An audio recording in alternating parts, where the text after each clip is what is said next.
Did you see the stylish? Welcome to the Young IPA podcast. I'm James. This is Pete. G'day, everyone. It is episode 147. It is the 27th of February. Happy leap year to everyone. I don't know why I brought that up, but I did, and we're just going to own it. All right.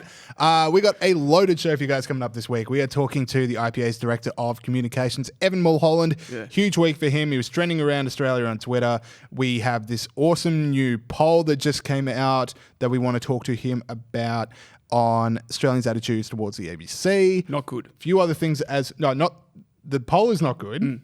No, the poll is good, showing that Australians have a not good view, and the segment is very good. Yep. So just to make sure we contextualise what Peter just said That's there. what I meant by that. He's right. That's what the contextualisation was. We also have on the show the latest of the Bloomberg campaign and their comedy writers.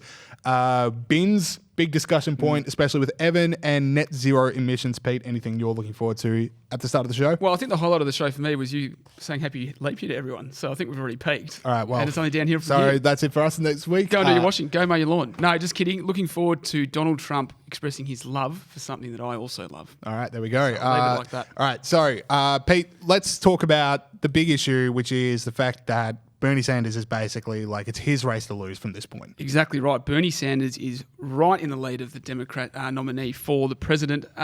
So he continues to gain support. He's got 43 delegates. The closest to him is Buttigieg on 26. Now, obviously, there's heaps more to go. He's ahead in the polls as well. Super Tuesday is next Tuesday. Now, what Super Tuesday is when a whole lot of these things happen on the same day. In fact, a third of the pledged delegates happen on Super Tuesday, next Tuesday.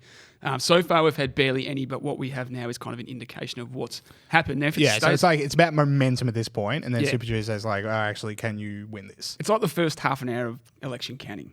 Yeah. And you're ahead, but no one really knows what it means. Now, it stays like this after Stupid Tuesday. Stupid Tuesday. Wow. It's been pretty stupid. You just got owned. You think you're a Super Tuesday? Well, Yeah. Peter's got a nickname for you. Yeah, you've been Is that what told- you and Trump love? The thing you teased at the start of the show, that you and Trump have a love for giving people silly nicknames? Maybe. I reckon he should start calling it that. That would work, to Yeah. be honest. Anyway, if he's in front at the end of Super Tuesday, then he's pretty much got it. Yeah, because I was like kind of hoping for, just because I'm a nerd, a contested convention, because that would be delicious on Twitter and on Cable News Network, and we were definitely going to have people say this person's going to be the candidate, then they're not the candidate, then they melt down. It would have been awesome. Hasn't happened for 60 years or something like that. So I'm sad that we missed out on that. Well, I mean, there's still a lot. We haven't had Stupid Tuesday yet. We haven't Jay, had so Stupid Tuesday yet. So anything can the happen on hope that of a day. contested convention, which if people don't know, is like where they get to the candidate stage and no one has enough delegates to win, so they all have to get there together and in backroom deals figure out who's going to be their candidate for the election. Oh, backroom deals. The Clintons decide. Yeah, exactly. Well, they're in a back room. Yeah. Usually, everyone must bend the knee to the throne, and they will decide who gets to be the nominee. Yep. Now, so a few other things that we'll talk about with Sanders being the leader, because I guess everyone kind of knows who he is by this point and has made up their mind on him, whether they like him or not. But stuff that has come out this week or stuff that has been reiterated this week, I mean, we started off, a lot of it came out of a 60 Minutes interview with Anderson Cooper, and we had the debate today. We had the debate yesterday with all the Democratic nominees, and everyone's going at Sanders right now, especially over these comments. So we've got him on the Fidel Castro. A society. We're very opposed to the authoritarian nature of Cuba. But it's unfair to simply say everything is bad. When Fidel Castro came into office, you know what he did? He had a massive literacy program. So And that's rounded fine. up homosexuals. That's fine. Yeah. Well, so, the good with the bad, I guess, would be his point. And then he was pressed on the fact that the stuff about his Medicare plan was going to cost about $30 trillion, which is 3 times the amount of the American economy, not just the federal government, but the economy. That's a fair bit. Throw it over to Sanders. What do you got to say? I mean, do you have a price tag for all this? We do. I mean, the price tag is, it will be substantially less than letting the current system go. I think it's about $30 trillion. That's just for Medicare for all. Just you're talking Medicare about. for all, yes. Do you have a price tag for all of these things? No, I don't. I mean, sorry, it sounded pretty good.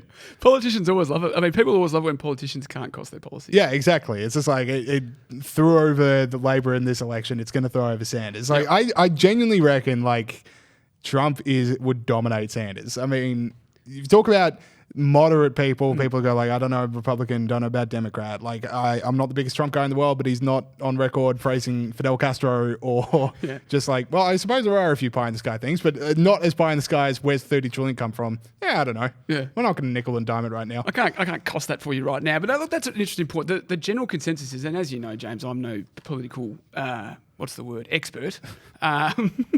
But people, the general consensus is he can't win. Heaps of Democrats will stay home and not vote if Sanders is the nominee, and Americans generally will never vote for a socialist. I get that, but people said that Donald Trump would never win. James. That's the other part, which is like, we talked about this with Andrew Bolton on the show a few weeks ago. Once a reality TV billionaire can be president, literally anyone can be president. Yep. So who knows?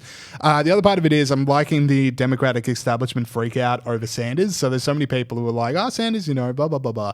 Now that he's the front runner, they are mustering the forces of establishment darkness against him. Yeah, so that's a good way of putting Chris Matthews, MSNBC host, might know him as cantankerous old dude who yells about politics. The only one on TV. But he is a bit of a voice for the Democratic establishment. Compared Sanders winning Nevada to France falling to the Nazis, which he since apologized for, probably rightly so. Not the best analogy you want to bring up.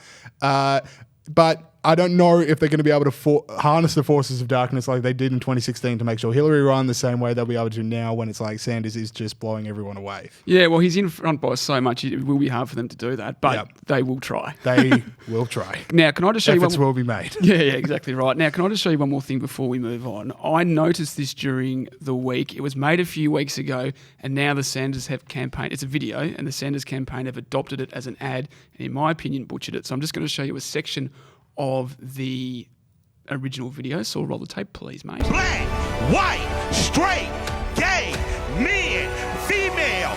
We are together. We are united. Our time is right now. We will not wait 4 more years. We will not wait 20 more years. We will not wait 2 more presidents. We will not wait 3 more presidents. The time is now. Now, that goes for about 2 minutes, and obviously I can't show the whole thing. Yeah, what's your problem with that? Because the second I saw that ad, I wanted to run through a wall. Like, you get Killer Mike telling me about anything for 3 minutes, I will want to fight it. Well, I don't have a problem with it at all. In fact, what I was going to say was that's by a bloke called Killer Mike, as James just said, who's a rapper. Run the jewels. And it goes for 2 minutes, and it is amazing. And I think that this is the reason that people vote, young people especially, are attracted to socialism. We've got to make ads like that. Right. If we want to get young people to be interested in liberalism, let's say. I'll reach out to Killer Mike. If you could reach out to Killer Mike. And I'll fanboy for a little bit. Talk about Run the Jewels 2 being the best album of rap music in the last 10 years. Yeah. Oh, that's probably not right. But it's a bit of a butterfly. But once I get the fanboying out of the way, I'll try and bring them on side. Yeah, just say more government's not the solution to your problems. But that is amazing. And Google it and have a look. And if you change 3 words, you can make it about liberalism. There we go. All right. So the other thing we should talk about at the start of the show is, unless you had anything. No, that's it, mate. That's all I had. All right. So the other thing we should talk about at the start of the show, bring it back to Australian home soil.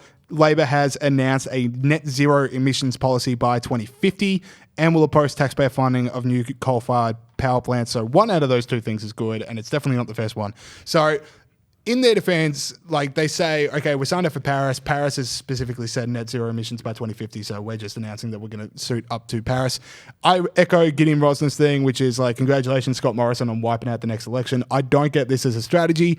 We just had the climate election and Labor got absolutely pantsed out of nowhere, and I don't know why they're doubling down and saying net zero emissions by 2050. That's the technical term, James. Yeah, no, look, you're right, and the rhetoric's changed since the election. They stopped openly hating bogans, which is good, but this is an example of actually the action not changing. The actual policy positions are staying pretty much the same. And I think the reason, so you just asked why has that happened, I think it's just because they've still got those massive greenie factions in their party, and they've still got massive greenie factions in their support. So it's really hard. If you want to help the emissions, tell Daniel Andrews to legalise uranium in Australia and, follow America's lead and do fracking. Do fracking. That's the technical term. Yeah. Natural gas and all that, because they've reduced their emissions under Trump and Obama, to be fair, because of more stuff like that. Yeah, so I mean that's a thing where if you want to lower emissions, which we all do, the best ways to do it are nuclear and fracking. But then like the narrative goes, okay, so Labor's announced that what's the coalition going to do? And the coalition say, okay, well ours is more of a technology-based solution to getting towards lower emissions, and that gets laughed at. But like, the thing with technology-based emissions is that it sounds as like, wishful thinking as zero net emissions by 2050.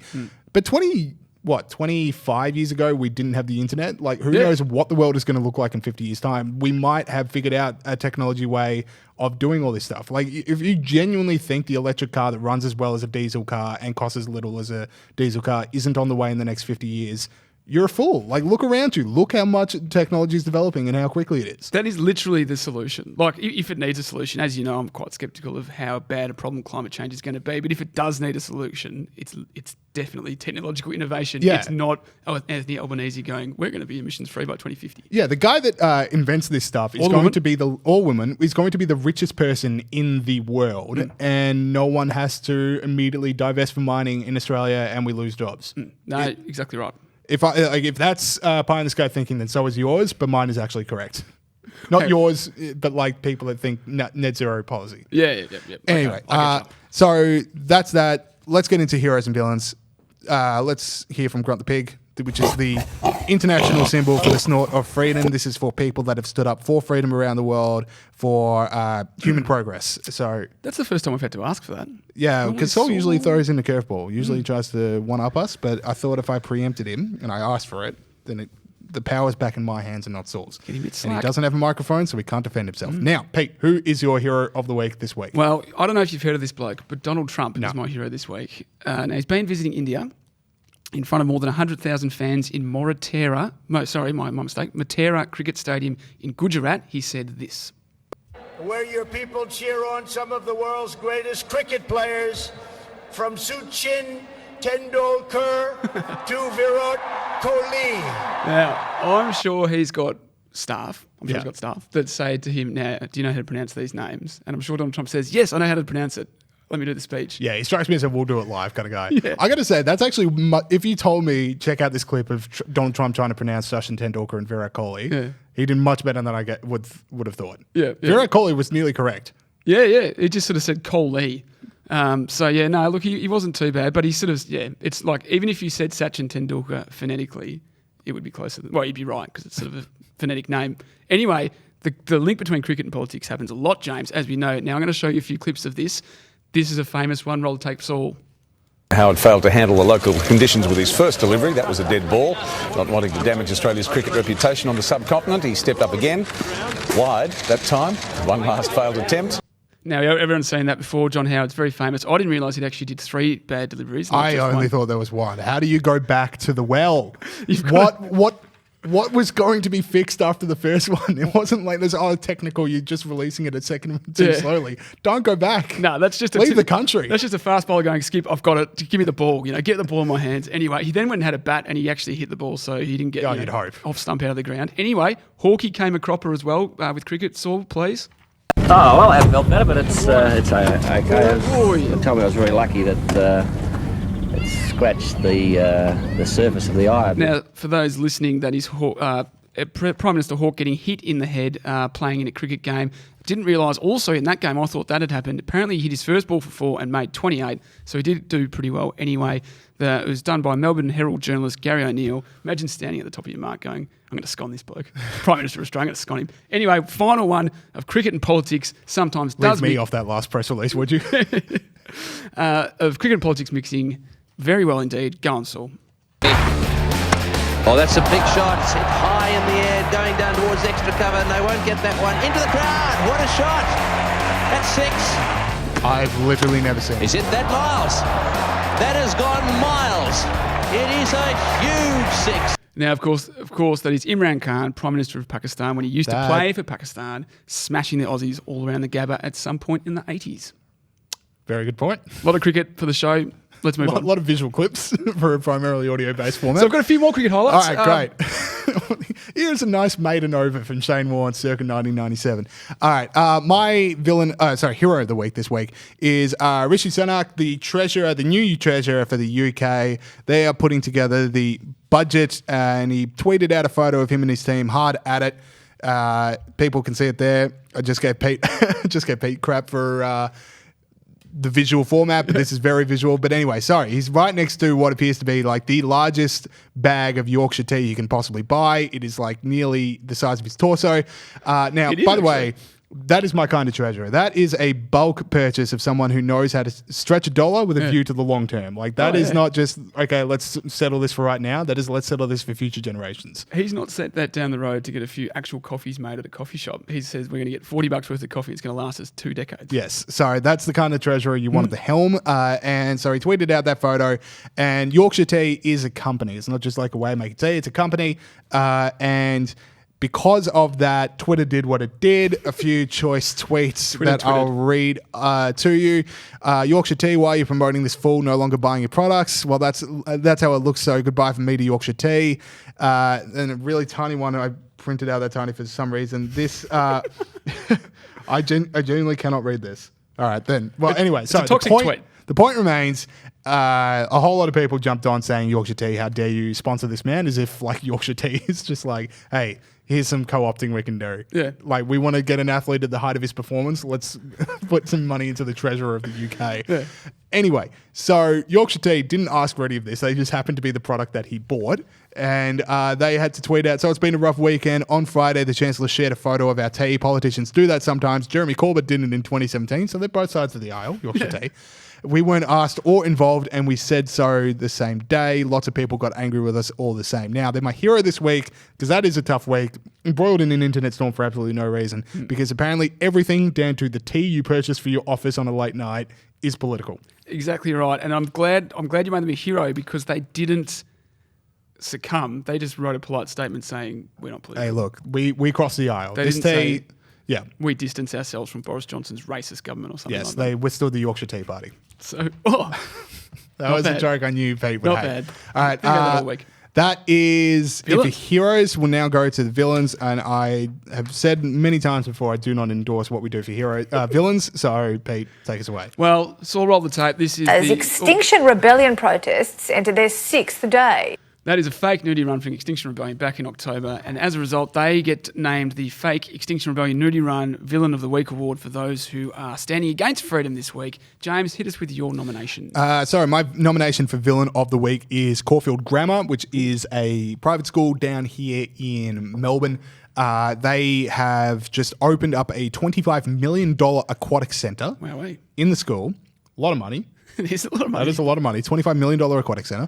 But they were deciding who to name it after. Now, one name that strikes to mind when you think of Caulfield Grammar, and maybe you don't know this, but if you were a Caulfield Grammar student and you were opening up an aquatic centre, maybe you would think to name it after former Caulfield Grammar student Mack Horton, like Australian medalist, greatest swimmer in Australia at the moment. I would assume. I don't really pay attention to swimming outside of Olympics, but I know last time he did really well. He's up there. He's up there. So, but they decided not to, and the report coming out of the Sydney Morning Herald was that because they wanted to protect their business interests in China, because if you weren't aware, Mack Horton is in a long-standing feud with Chinese swimmer Sun Yang over Sun Yang's drug cheat. Alleged drug cheat.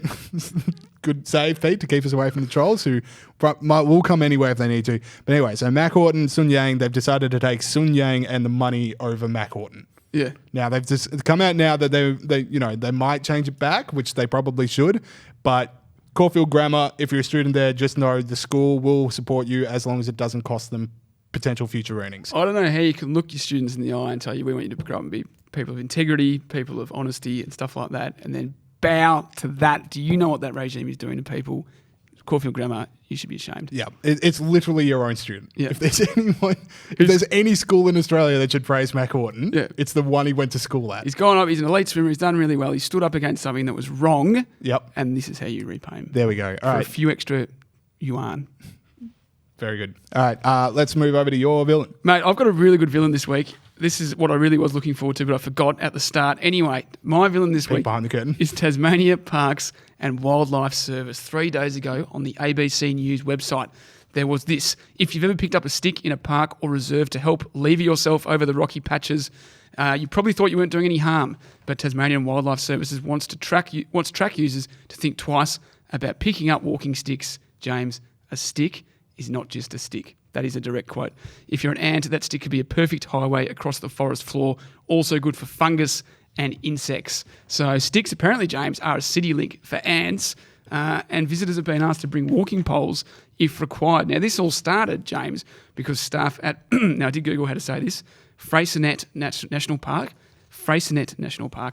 noticed that people were discarding the sticks they'd use and they were putting them in the car park as they left.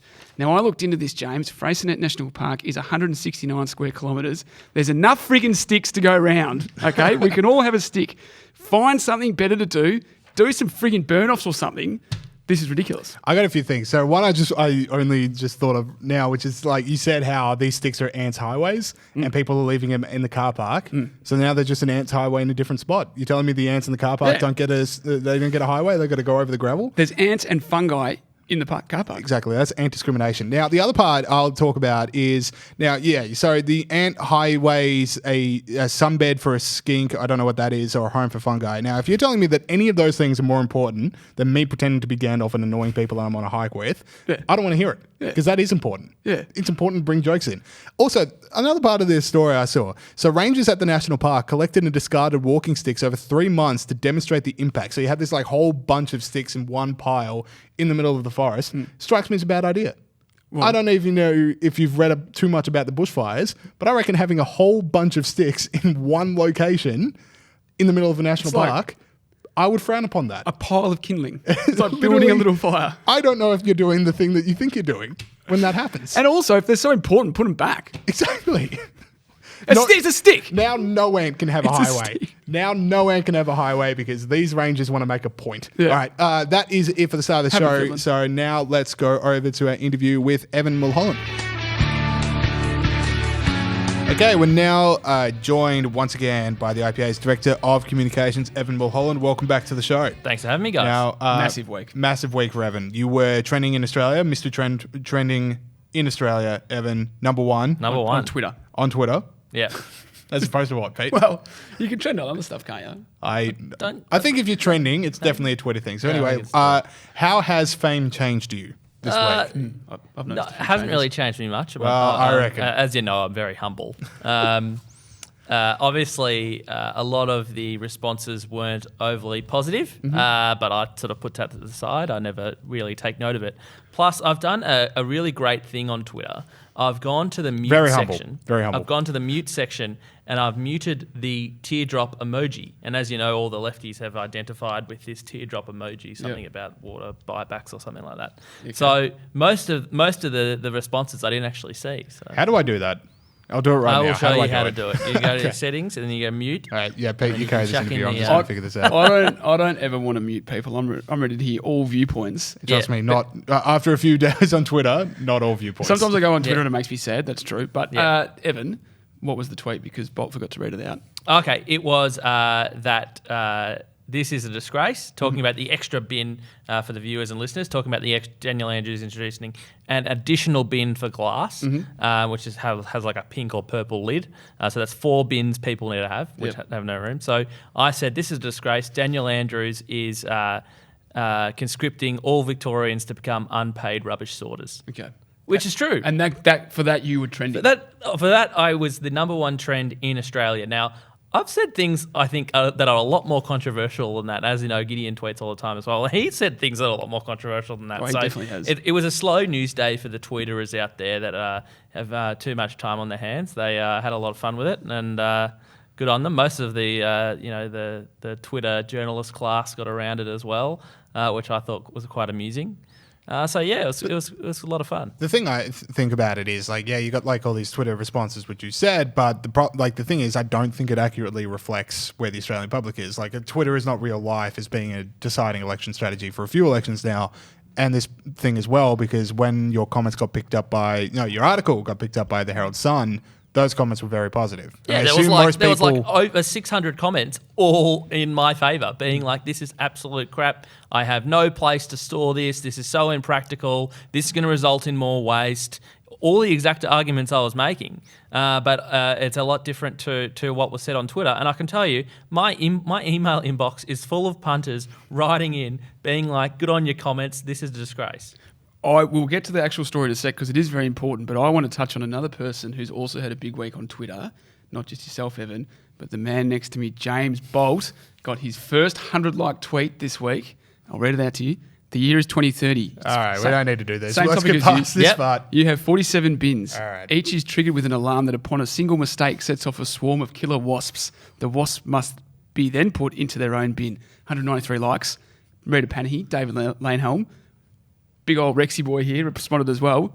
What do you think of that? How does James become famous like you? That's a great tweet. I didn't even see it. Oh, well, thank there you. you go. One more like coming up. The powers that be around here have asked me to tweet more, so tweet I shall. Yeah, So no, you've been at James M. Bolt. Yeah, I had a great do tweet it. about the nannies at the Guardian. Oh, So that was a sucked. good All right, one. can we? Sorry, sidestep to this one for a second. Yeah, So the Guardian opinion page had one today, which was like, "Is it time to ban drinking on planes because a few too many people are apparently getting drunk on planes and being rude to staff?" Now you shouldn't get rude to staff. That's I'm not just saying Kevin you Rudd, should. really. Yeah, exactly.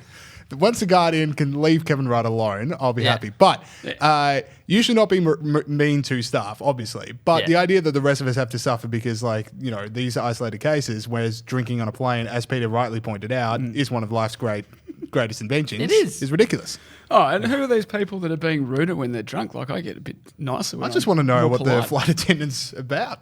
Like, tell me your life story. I want to hear it. Tell me about you. I've got to serve these Hey, dinners, mate. you're serving me. You're serving me. Let me serve you. Yeah. So anyway, Where were we? Where were we? I'll get right up on this for Bolt's been speaking his decades. truth. Anyway, now, another point for this bin story, to go back to that for a second, is that my house, I realized through this whole story, my house only has 2 bins. Has the world left me behind? It has, probably because you might not have a green waste bin. Do not have the garden one. You might not require one. I actually, What are you saying about my living conditions? in the suburbs of Reservoir, I have quite a big garden. All right. And He's gotta go. Okay, Mr. Evan. I have a green waste bin and it gets quite full. But I also put food. You can put food scraps in there as well, which is part of the rollout they want to make compulsory. But what they want to do is give you a pink or purple bin or whatever it is, so you can separate your glass from everything else. Yeah. Now, not only does that mean people will have to store an extra big bin around, people have to change the complexion of how they arrange their kitchen or inside rubbish area, because you can't just have 2 bins inside, one for recycling, one for rubbish. Now you're going to need 3 bins in your general cleaning area. It's a multiplying effect. It's ridiculous. Yeah, because I live in a share house with a few friends, and 2 of them are very, very left wing, and I'm just waiting for them to start really going like, hang on, these bins might not be as good an idea as I thought. Now, one of the tweets that you got that I want to hone in on, I can't remember who it was, but someone said, dude, shouldn't you be happy because Japan has 8 bins and they're doing perfectly fine? I would contest that no one would be happy with 8 bins. You're exactly right. And if you look at some of the photos out of Japan, and I know a lot of people in Japan, most of the time you just see massive garbage bags on curbside, which are just mixed in all over the place. And there are studies showing that the more people have to sort, the less that actually gets recycled. So it's self-defeating. And our friends at the Institute for Economic Affairs did a big report on a container deposit scheme as well, which was one of the policies they announced, which, everywhere it's been trialled, it's blown out. It's led to, in New South Wales, for example, their big beverage companies are pocketing 30 million a year. So it's turning into these big crony capitalist schemes where governments are basically handing money to big beverage companies like Coca-Cola and Carlton United to do what they're already doing. Yeah, exactly. It's like charging us for shopping bags. It's exactly. Like the corporations will more than happily accept more money. Exactly. And the punters so fired up about this. Plastic bags, extra bins, they are the bread and butter issues. That's exactly right. And you've had a gutful. I've had a gutful. Good. Okay. I contested last week on the quiz that you get a bonus every time you say. Well, we did have our poll last week that showed that 66% of Australians want local councils to stick to roads, rates, and rubbish. And state government's announcement proves that the local councils can't even do rubbish correctly. Well, let's get on to a new poll that we've got now. So the I can't even talk now. The IPA has put out a poll about the ABC. Talk us through that. Yeah, so we asked Australians to agree or disagree with a simple statement that the ABC does not reflect the views of ordinary Australians. Does not represent the views of ordinary Australians.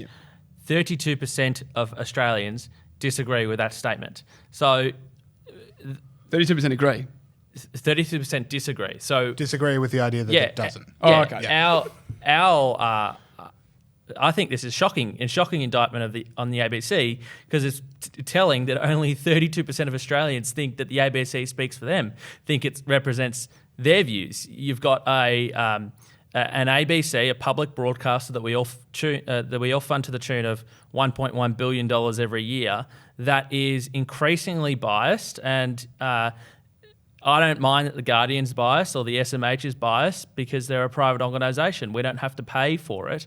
The ABC is the only organisation every taxpayer is forced to pay for. I'm actually surprised that it's as high as 32%. I didn't realise that 32% of Australians were like nihilistic, postmodern, hard left greenies. But you've got the ABC delving into all these issues. They've now gotten rid of Jared Henderson, so there are basically no Conservatives on Insiders at all. And you might have seen on Slack yesterday, they've released a new podcast into the Whitlam dismissal. Like, if there's any issue that the ABC hasn't covered enough. Average age right now, go. 70. Oh, that's low. They're going to introduce, but for over 65s, 47% of Australians think that the ABC doesn't represent the views of ordinary Australians. That's almost half of people over the age of 65. So this is a shocking indictment for the ABC, and there's all sorts of examples where they're out of step. They're deleting Facebook posts which show that hazard reduction, that protesters were protesting hazard reduction burns. They deleted those. Their bias on their news platforms is just out of control. I could be super wrong here, so I'll give us time to take it out if we need to. But didn't SBS have an article about climate change and bushfires a few years ago that you can't find anymore? They did. So this happened recently over about December. When the bushfires came up, a lot of people started sharing one of their old articles saying bushfires not linked to climate change, says expert. Now, this is former Professor David Packham from Monash University, very, very smart fellow. He and still holds those views. He said that bushfires aren't linked to climate change. The most effective way you can reduce the effect of bushfires is hazard reduction. Very, very obvious points. After it started trending online, the SBS deleted the article, took it down. Really? It took 2 days for them to put it back up after lots of complaints and it came up in the media a few times. They put it back up with like an editorial up the top trying to give a preamble and explanation for it. It wasn't even their article. It was an AAP article. AAP is Australian Associated Press, basically write articles on behalf of the media that can host it on their website. And so, to my knowledge and my searching, it was the only article ever that they've edited from AAP or deleted. Now, Morgan Begg and I have put in an FOI to the is this a hot scoop? This is a hot scoop. Wow, some breaking news. Coming out in the Spectator. Turn up your transistors, people. So we put in an FOI trying to find all documents and correspondence relating to the deletion of it. Yeah. They came back and said under the programming exemption, they can reject our FOI outright. We then put in an internal review of that decision because as Morgan found out, he was the undertaker in this case. The SBS is this actually a thing? It's a by the formal way, role. the passing on of the undertaker It's a nickname. formal role. I don't know. The SBS's own act defines a program as a television or radio broadcast. Nowhere in their act does it say that it is an article on a website, especially an article that they didn't even write. So we've now taken the SBS to the Office of the Australian Information Commissioner for an external review into this FOI, and we're happy to take it all the way to the AAT because there needs to be a new ruling and they can't hide this stuff. They're a public broadcaster. I'm surprised they thought they could get away with taking down an article that was trending. Exactly. So how wrong do we think Bolt was then at the start? Because you said, I said 0. No, I was 0% wrong. Yeah, that's what That's I was getting at. Oh, right. Okay. That's a rare show of good form. Good faith. Anyway. Now, so the thing with this is that literally none of this would be, it's a bit of a problem, but it's not as big a problem if there wasn't public broadcasting. Because people say, oh, you hate the ABC, you just want 7:30 gone and all this other stuff, and you want regional radio gone. No, we don't. We just want it to not be funded by taxpayers who don't listen to it. Exactly. That's not fair. And one example of the bias, a few weeks ago, the ABC gave wall-to-wall coverage of Boris Johnson's announcement that he was ending coal exports. He had a new net zero 2050 plan. Wall-to-wall coverage. And Young saying, IPA podcast villain at that point. Look at what the Conservatives are doing in the UK. Why can't the Liberal Party do that here? That was basically the wall-to-wall ABC narrative for a week. The next week, Boris Johnson floated getting rid of the BBC licence fee. Yeah. Dead air from the ABC. Literally no coverage, which is ridiculous. It's a fair enough policy to float out there that the BBC, and I think the ABC, should float to a subscription service and be able to stand on its own 2 feet. My view is, if the ABC is good as all their staff say it is, then they have nothing to fear from privatisation. Have a look at privatisation of Telstra, of Qantas, of Commonwealth Bank, all of which have done extremely well post-privatisation and ended up with more revenue and more profits. Absolutely. All right, I think we've got time for one more. Yeah, one more. Fire it through. We got one more. So, Ev, just off air, you were telling us about you've got a child on the way. On the way. On the way. Child on the way. And you found a way to stretch a bit of dollars, and I like it. Yeah, I have. Parenting advice. Bit of parenting capitalism, I call it. Okay. So, been doing a lot of shopping with the wife, shopping for big things like prams, car seats, cribs, change tables, and alike. And so I spent about an hour in Baby Bunting. And I don't know if any of the viewers are listening have been to Baby Bunting. It's big baby store, basically Toys R Us for baby stuff. And it is very... I think they do call that place Toys R Us, by the way. It is very expensive. They haven't been there. They're all It 22. is very, very expensive. For example, top of the line, I think it's called a Burri sleigh cot, cost about $1,300 or $1,400 new. Whoa. Yep. Not cheap. Not Babies cheap. are expensive. So we spent an hour, poor woman having to guide us through and showing us the different things, going through. We didn't buy anything. Oh. I went on Gumtree and Facebook Marketplace. I bought exactly the same cot that was like 3 years old for about $400. That is always thinking. Yeah. That is the power of free market capitalism. Yeah. Free markets. Yes. So a bit of The advice. power for it brings to the consumer. Yeah. All right, cool. Thank you very much, Evan, and I think you're sticking around for the quiz. Yeah. All right, this is going to be a very good quiz. Okay. I really feel it. I've predicted it. Pete's already pulling out hair out of his mouth, so maybe it's not as good as it's going to be. What is time? Do you need time? What does hair in your tongue mean? It means you've been lying or something, isn't it? Or he's got the hairiest damn tongue in the world, I reckon. Going on with Lion this Pete, we call him. Okay. Like Lion Ted. Are you good? Yeah, mate, I'm ready to go. In fact, this is probably a good moment for me to put the crown on. Well, I would say take that off, not only because you've derailed the quiz and it's not begun, but we actually have two people defending their heavyweight titles right now because Gideon not here last week, couldn't defend his title. Correct. Peter Gregory sweeps in and takes it. Yeah. So two people with the double crown. championship. Double championship. Both people going for the same crown that they would both So this say is is a theirs. unification belt. Do you want to get straight up into the mic? That's why I haven't planned the Perth trip so I'd be dethroned. Yeah. It's like he's like the Russians. You're working with him to Yeah, exactly. to keep me out. So this is our own Tyson Fury versus Deontay Wilder, and I will say at the start, no licking of other people's blood. Why not? If it comes up. Okay, well, I'm disappointed. I'm Sorry? upset. No, dude, what? Surprising that Gideon will not be up to date with the world of heavyweight championship boxing, but Oh, right. I'm about to say, what the hell happened on the quiz last week? What did you people get up to? I leave for 1 week and the whole show goes to hell. Right, yeah. look, there was a seed. Everyone who needs to has apologised, and we're going to move on. Yeah, All employees have been cancelled by HR. Exactly. All right. So we'll get straight into it. If it is your first quiz listening, it is 1 point for a correct answer, 1 point off for an incorrect answer. Obviously, we have Evan, Gideon, and Peter. Well done. And your buzzers are your first names. So, question 1: By what year are Labor committed to? Evan. Wow. All right, Pete. Who got that? Because I heard both at the same time. I heard Evan first. You heard Yeah, I Evan? think Evan was first. 2050. It is correct. How'd you know the rest of the question like that? Is going to be committing to net zero emissions. Evan has got that look in his eye. This is some high of the target stuff. Jeez. He can see a coup. The two champions, and he'll just come up the middle. Yeah, exactly. All right, so Like Rasputin. Terrible policy, by the way, that Labor policy. There we go.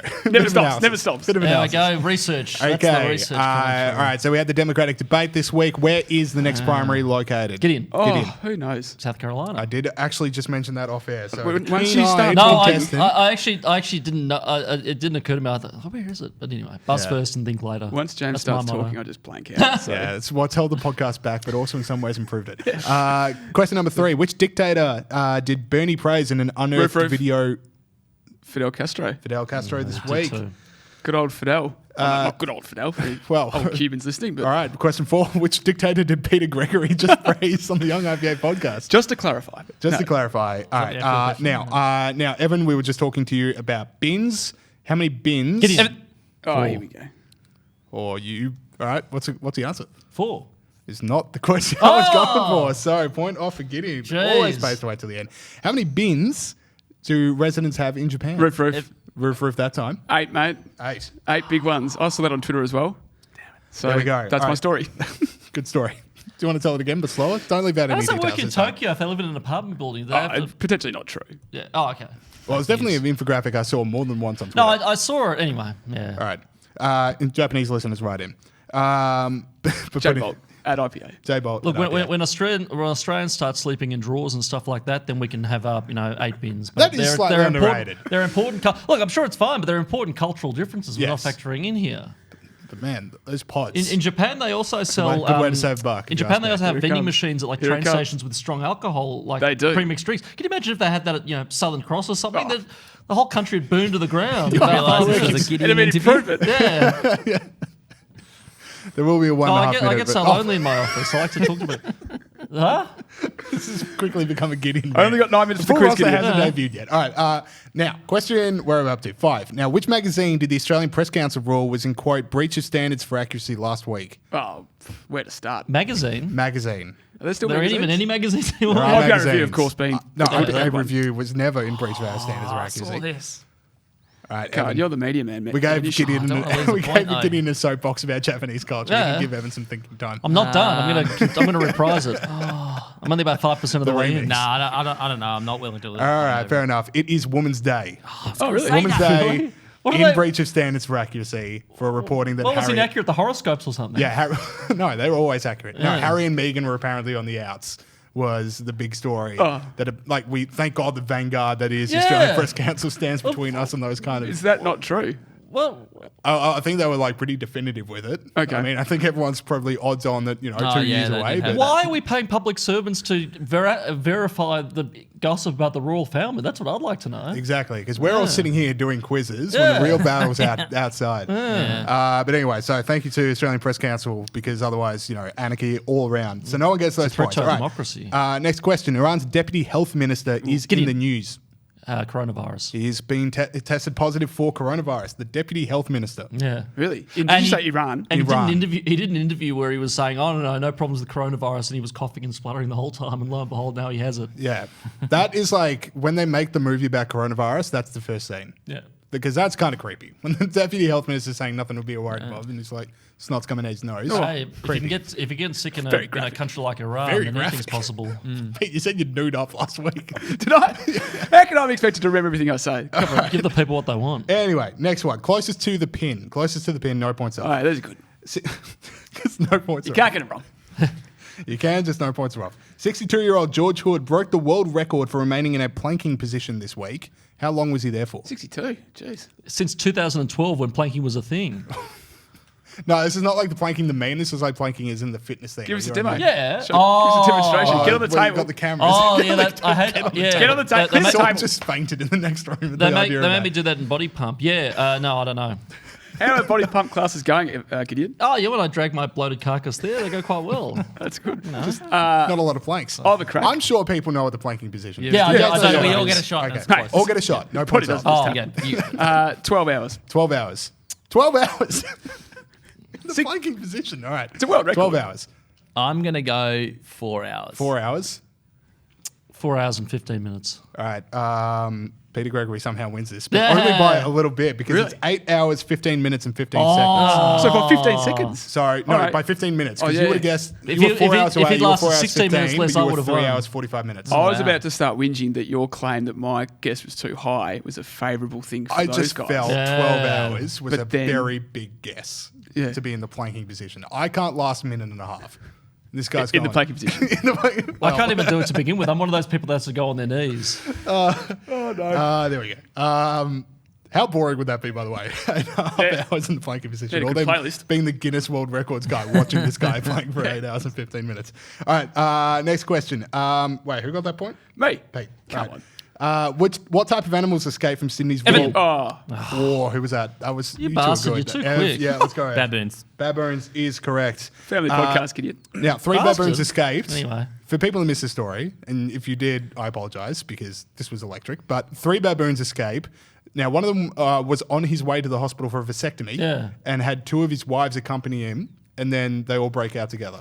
Now, if that's not true love, I don't know what is. That's the kind of girl you marry. Yeah. Why did they? Or 2. Love Or wins. 2 girls. Why did they bring the wives along? It's for comfort. No, that was. I don't know if it's true or not, but this was the. Doing it in a public hospital. It is a weird one. What?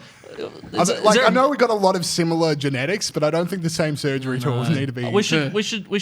Somebody should ask about that on estimates. I mean, was there Medicare funding for this procedure? Yeah, I mean, how exactly. many baboons are treated per year? Yeah, didn't we test cocaine use in monkeys, or was that like an American? That was in America. Yeah, that was a very long time ago. Jeez, what a blast from the past. Good throwback by me. We don't need to do that here. We just need to send somebody down to the races or the Portsea Polo or something with a big swab.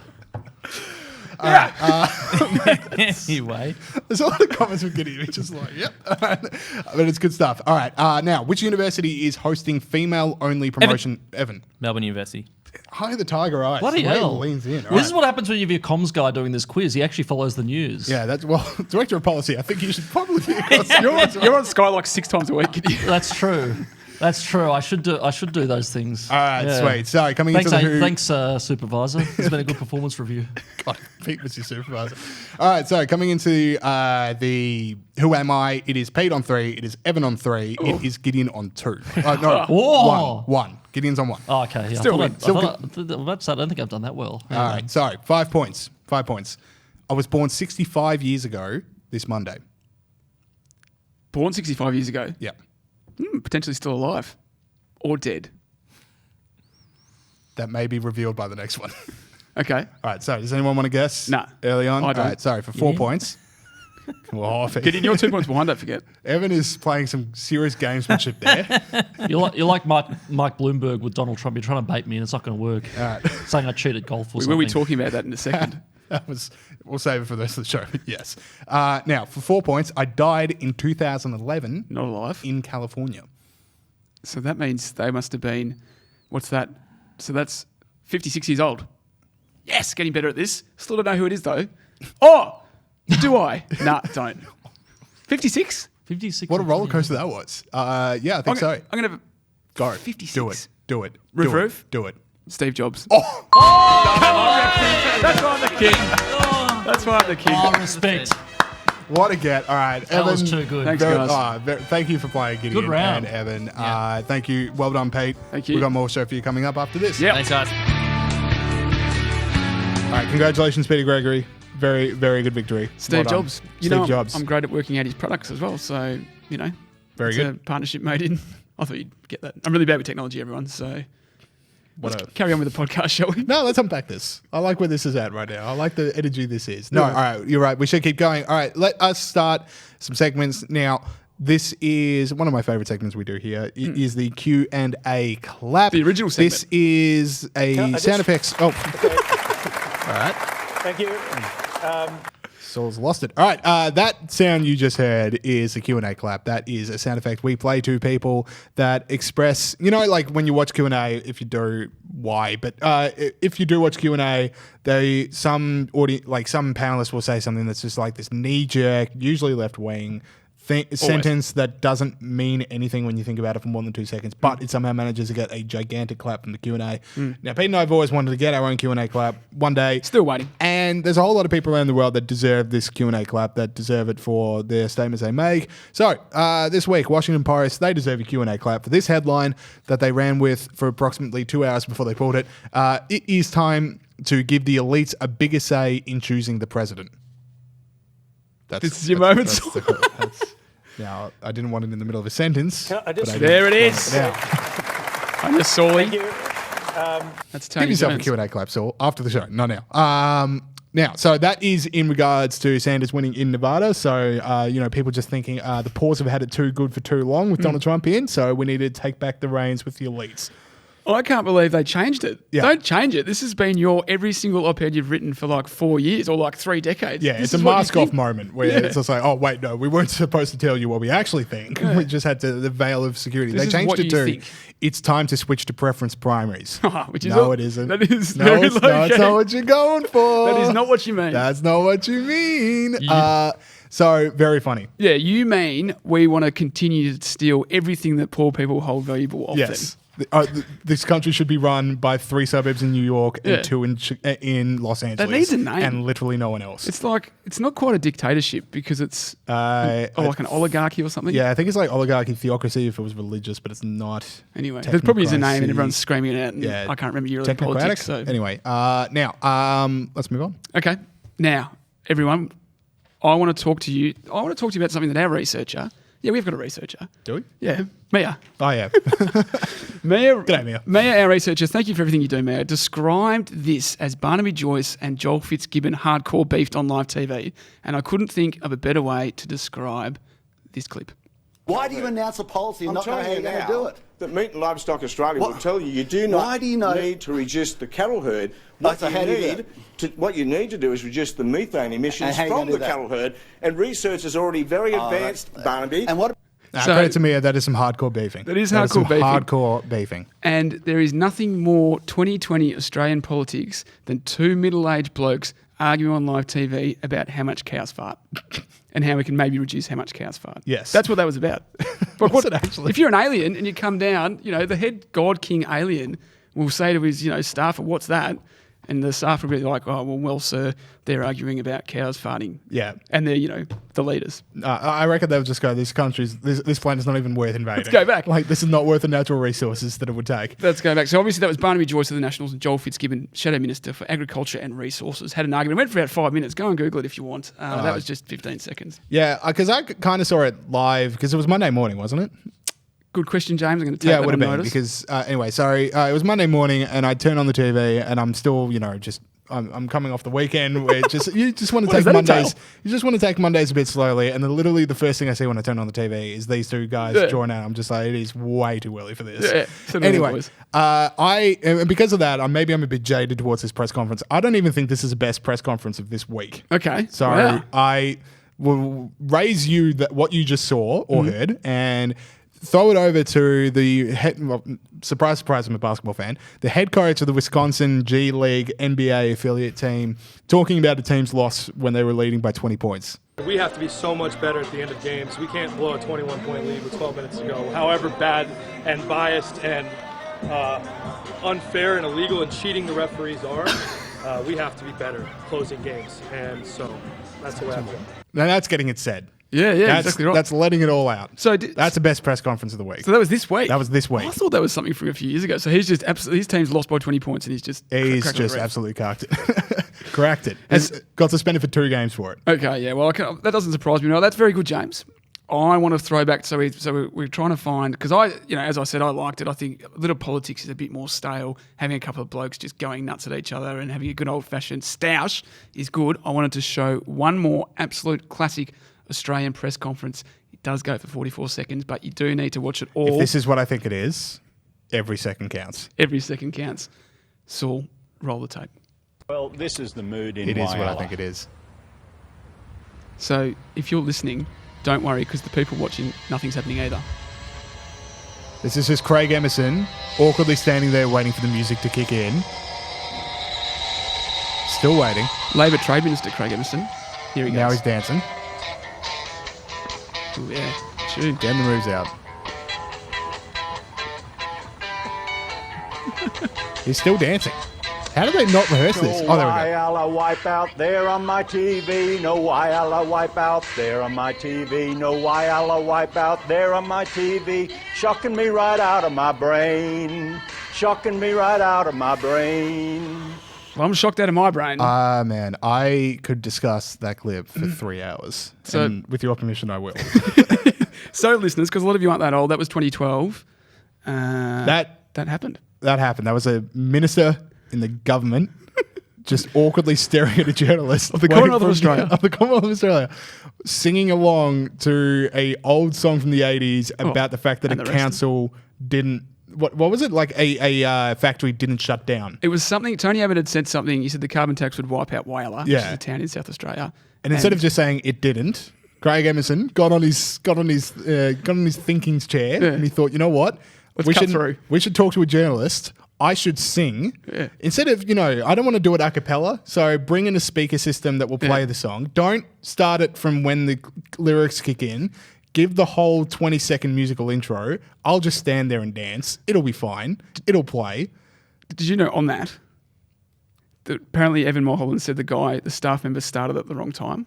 He was meant to start, so he was actually stuck there. I think he was too busy handing out his resume on his phone. Well, he didn't have the courage to say, boss, this is not a good idea. Yes. Although we're still talking about it 10 years later. So. I'll be talking about it. I'll be bouncing my grandchildren on my knee, telling them about, look, sorry, he genuinely thought this was a good idea at the time. It was crazy. No, it was different times back then, kids. Yeah, better times. Bring them back. All right, so we got one more. Bloomberg. Now, last week we discussed that Pete was going for some Bloomberg's internet clouts. Bloomberg was offering $150 to Instagram influencers. It was a long time ago, It does. So Bloomberg was offering Instagram influencers $150 to spread the good word of Mayor Bloomberg. Now, Pete, did we get any money? Not yet. Did you nude up on Instagram? I didn't nude up on Instagram. So whose fault is this? I'm sorry that I didn't come through and say what I said I was going to do. I'll put it on my list for this week. Good. All right. If you remain clothed on Instagram, I will spew. I will spew live on next week's show. Don't say things you can't take back, James. I don't think I can actually spew. I'm pretty comfortable with my body. I've really dug myself a hole here because I can't vomit. I have no problem with nudity, so you better find out a way to not vomit. Anyway, peter.j.gregory.7 if you want to check it out. All right. Let's do it. Let's do the story. Sorry. Matt Bloomberg, now it's come out that he is not only talking to Instagram influencers, he's also talking to comedy writers and a narcissism expert. I don't know what that is. I don't know how you're an expert in narcissism. Just a politician. Maybe, yeah. Just his mate. Yeah, I'm an expert in narcissism after being your mate for 20 years. Now, he wants to be relatable. He wants to be down with the kids. And here's some of the stuff he's come out with this week that really isn't cutting it for me. Now, so we'll do the tweet first. Now, so his internet team decided they were going to get a hashtag trending after the Bernie Sanders praising Castro stuff comes out. And the idea being that it was like, what does Bernie think about other dictators? Now, the one I want to highlight here, and it's a comedy goldmine, Pete. So get your... pretty grim. What was the old Conan line? Put on your chuckle... No, something. Anyway, Vladimir Putin is willing to poison anyone who disagrees with him. But have you seen how that guy looks without a shirt? Delish. Hashtag Bernie on despots. Now, if that's not relatable, if that's not cutting through, if that's not getting the kids on board, I'm out of ideas. No, look, I liked it. And there's heaps more of them. Yeah. But because the joke is Bernie is gay. That's a joke now. Yeah. Oh, okay. Yeah, I didn't even think of that aspect of it. Yeah, that's true as well. Yeah. But there's heaps of them about other dictators. Yeah. That's like, they're actually quite That grim. was just my one. Yeah. Where I'm just like, what is going on here? But do you have any others you want to share with us? Well, yeah, I mean, I don't think this is funny, but like, this is what he's written. None of them are funny. That's None true. of them are funny. Should we really hold Muammar al-Gaddafi's extrajudicial killings of political opponents against him when he also built a pretty sweet countrywide irrigation system? Hashtag Bernie on despots. Anyway, The Guardian said... yeah, exactly. That was my reaction. The Guardian said some users pointed out without verbal cues it was difficult for most followers to discern that the latest hashtag was a joke, not actual quotes from Sanders. That's true, but not for the reason Guardian thinks. The Guardian thinks people are stupid. Yeah. They're not stupid. It's just that Sanders does sort of say stuff like that. Yeah, exactly. All right, so those were the tweets. We also had some billboards. Now, Trump was giving... so we just had the Nevada caucuses. The Dems are there. Trump was also there because it is also like the Republican primaries as well. He's not running against anyone, but he is using it as a rally system. He is. He's lost one. He's 86-1 in front. Oh, really? Wow. As in one of or the one delegates. delegates, right? I thought he lost an election. I'm like, how does that not use? Anyway, Should've done so before we did the show. I reckon Trump is hands-on to become the Republican primary candidate for the election. But, Trump is in Nevada. He's giving a speech at one point. And Bloomberg buys up a few ads between Trump's hotel and his place that he's giving the speech at. Here's one of the ads. Here's one of the billboards he's run with. Donald Trump eats burnt steak. Mike Bloomberg likes his medium rare. Got him. That is nailed it. And it's sort of Trump will never come back from this. It's sort of sad. It's like pretty sad. We can get votes by doing this stuff, and like no one knows what his policies are. Yeah, I mean, like they probably stop and frisk and NDAs. But it's like with Bernie, Bernie's a banning socialist. Soft drinks. His whole Bernie's a socialist. His whole campaign is we're going to do these funny billboards. Yeah, exactly. Donald Trump eats burnt steak. Yeah, which I don't actually get. I don't get it. Because I reckon it was originally Donald Trump eats Donald Trump eats well done, which just sounds like you're praising him.